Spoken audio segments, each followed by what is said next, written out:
Olá, semioticistas. Nós vamos dar continuidade na análise do livro do professor Denis Bertrand, intitulado Caminhos da Semiótica Literária, e hoje nós vamos tratar do método, né? Então, a fim de precisar nesse momento os fios condutores da abordagem semiótica na literatura, convém inserir no nosso projeto o nosso projeto numa visão mais ampla do objeto e das principais orientações teóricas que conduzem à metodologia. Então, nós podemos dizer que uma dupla tensão caracteriza a posição da literatura no campo dos discursos. É uma tensão entre literatura e língua, de um lado, e a tensão entre literatura e cultura, de um outro lado. E é peculiaridade do escritor, dizia Roland Barthes, né? Ver a língua, ou seja, aprender ao mesmo tempo o som e o sentido, o ritmo, a sintaxe e as imagens, a voz e os conceitos, a convenção que desgasta a língua na cotidianidade de seu uso e a inovação que a torna. Em cada obra, por assim dizer, nascente, quase estrangeira em si mesma. Como escreveu Proust em Contre Saint-Beuve, ele dizia que os belos livros são escritos numa espécie de língua estrangeira. O escritor é aquele que sabe se fazer estrangeiro em sua própria língua. Ele escava nela possibilidades inéditas, não percebidas até então. Ele a força a tornar-se outra. A literatura exerce, pois, por natureza, uma função crítica sobre a língua, desaprumando-a em relação a si mesma em cada obra. No âmbito da cultura, a literatura é esse imenso reservatório da memória coletiva, canteiro em que ela se elabora com os materiais de que dispõe, arquivo em que ela se fixa e se institui como referência cultural. Ela é, assim, reconhecida como meio de transmissão dos conteúdos míticos e axiológicos, das maneiras de ser e das maneiras de fazer de uma comunidade, em parte fundadora de sua identidade. Nela se depositam e se transformam tanto os modelos da ação, da narrativa e da representação, o realismo, por exemplo, quanto os modelos das liturgias passionais, como os do amor cortês. Ela propõe ou impõe contra sua própria vontade formas de organização discursiva do sentido e dos valores, interpretadas como hierarquias e exclusões, por exemplo, o bom e o mau gosto. Ora, bem sabemos que a complexidade da literatura não para aí. Também há do comentário pululante que ela suscita, o qual prolonga e renova infinitamente as suas significações. Basta pensar, para além da atividade crítica, na diversidade dos métodos de análise cujos instrumentos teóricos extraordinariamente variados fazem do metadiscurso sobre a literatura uma espécie de duplo do próprio objeto literário. E essas abordagens, elas estão centradas na origem do texto, seu estabelecimento e sua gênese, da abordagem filológica à crítica genética. No próprio texto, suas formas de expressão e de conteúdo, com que se preocupa a retórica, a estilística, a análise textual, a semiótica, a poética, etc. E na figura do autor, ou também na figura do autor, como personagem de sua história na crítica biográfica, como inconsciente na crítica psicanalítica ou como sujeito social na sociocrítica, além de também no contexto sociohistórico. Por fim, as transformações dos gêneros, a história social da recepção dos textos e da instituição literária.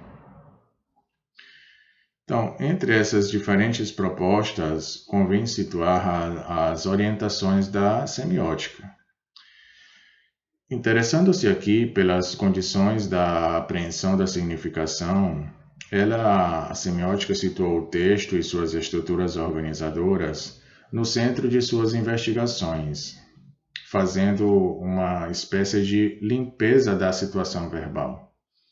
Para retomar uma expressão de Paul Valéry, os semioticistas da literatura, seguindo Greimas, consideraram com reserva e até com suspeição todos os termos legados pela tradição literária, solidificados pelo uso e naturalizados como evidências que filtram imperiosamente nosso acesso à textualidade, sendo esses termos personagens, atmosferas ou atmosfera, imagem, sentimento, descrição e narração, gêneros e estilos de escrita, etc.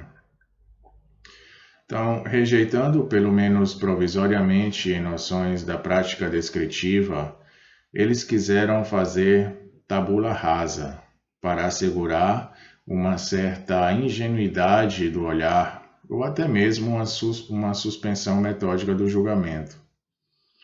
Os conceitos analíticos que eles então propuseram se enraizavam nos fundamentos de uma teoria geral da linguagem, a montante da literatura, que era preciso reinserir na relatividade cultural de sua própria designação. Então, elaborados, não sem dificuldade, na euforia estruturalista, esses novos instrumentos de descrição viriam a se interdefinir, a se homologar, a entrar em uma hierarquia circunstanciada e a reatar sob uma luz renovada com problemáticas antigas, as quais eles garantiriam, num campo de pertinência claramente estabelecido, um mínimo de confiabilidade descritiva. Nós podemos resumir sucintamente o seu método, dizendo que a semiótica privilegiou 4 dimensões, que, embora não sejam propriamente do texto literário, neles se articulam de maneira específica, e é talvez pela sua composição que se define em parte o uso literário da língua.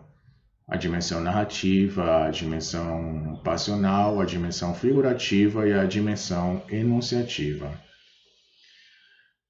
Bom, a dimensão narrativa é a mais solidamente estabelecida, né? Ela consiste em desnudar as estruturas organizadoras de nossa intuição narrativa, transformadas pela linguagem nesses seres de papel que são os atores, os sujeitos de desejo ou de medo, adquirindo competências, agindo, lutando, fracassando ou obtendo vitórias.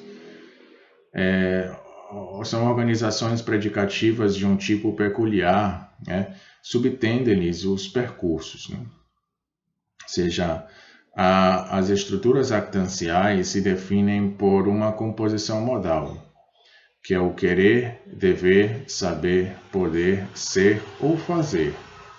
Isso já foi tratado em vídeos anteriores, né?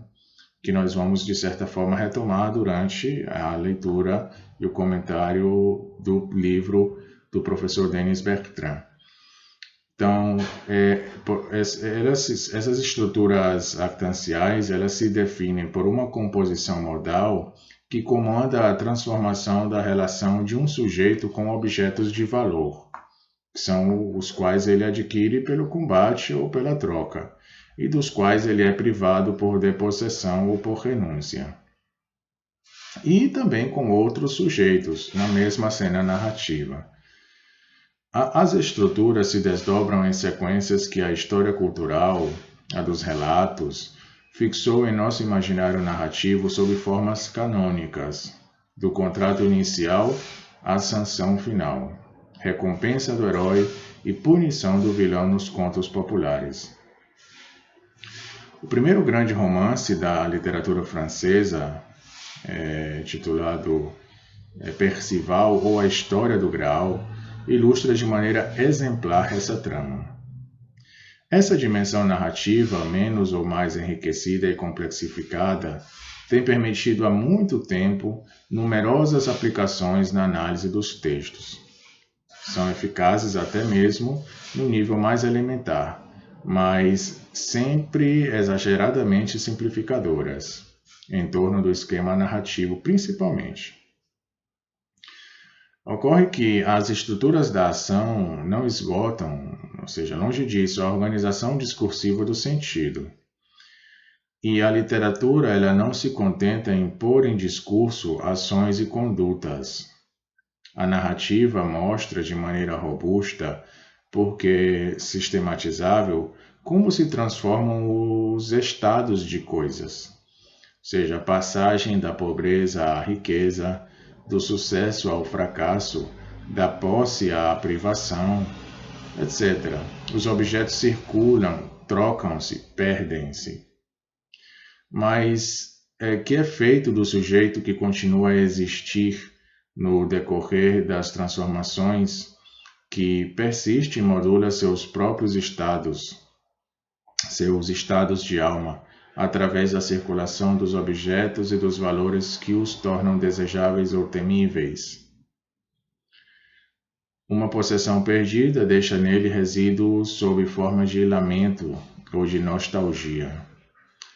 A impossível conquista de um objeto de desejo reforça, ao longo dos obstáculos encontrados, o querer do sujeito.